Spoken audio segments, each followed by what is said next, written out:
वो तो बड़े विचित्र आदमी थे। जो बृकासुर राक्षस था वो एक बार नारद जी से पूछा, हे नारद जी आप ये बतलाइए सबसे पहले प्रसन्न होने वाले देवता कौन से हैं? नारद जी बोल दिए भोलेनाथ हैं। अब बृकासुर गया,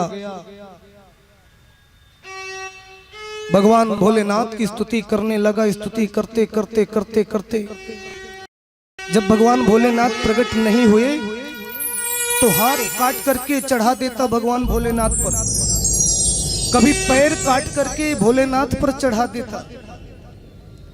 तब भी जब भगवान भोलेनाथ नहीं प्रकट हुए तो गर्दन काटने को तैयार हुआ, बोले गर्दनी काट के चढ़ा देता। भगवान प्रकट हो गए, रोक दिए, नहीं बृकासुर मांग लो वर क्या चाहिए। बृकासुर ने कहा महाराज आप एक ही वरदान मुझे दे दो, हम लोग उसको भस्मासुर भी बोलते हैं। बृकासुर ने कहा महाराज एक ही वर ये दे दो, यस्य यस्य कर्म शीर्षणी धास्य सा अमृतामिति। मतलब जिस किसी के सर पर हाथ रख दूं जल करके भस्म हो जाए, यही वर दे दो। भगवान भोलेनाथ ने बिना समझे बूझे बिना विचार किए बोल दिया ठीक है एवं मस्तु, जिस किसी के सर पर तुम हाथ रखोगे वो जल करके भस्म हो जाएगा, तुरंत राख की ढेरी हो जाएगा। अब हुआ क्या, बृकासुर को जब ये वरदान मिला, अब राक्षसी भक्ति तो आप लोग जानते हैं, राक्षसी भक्ति का मतलब होता है दूसरे का छीनना, अपहरण करना।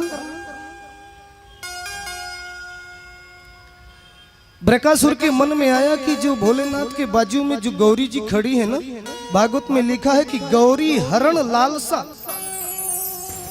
बृकासुर के मन में ये आ गया कि भोलेनाथ को भस्म कर देते हैं, गौरी जी को घर ले चलते हैं। गौरी हरण लालसा भोलेनाथ के ऊपर ही।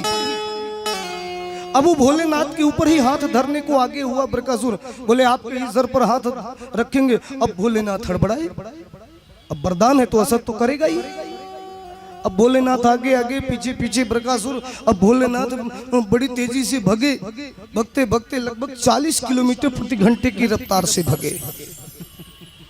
भागते भागते थक जाते। भगवान नारायण भोजन कर रहे थे, हंसी आ गई।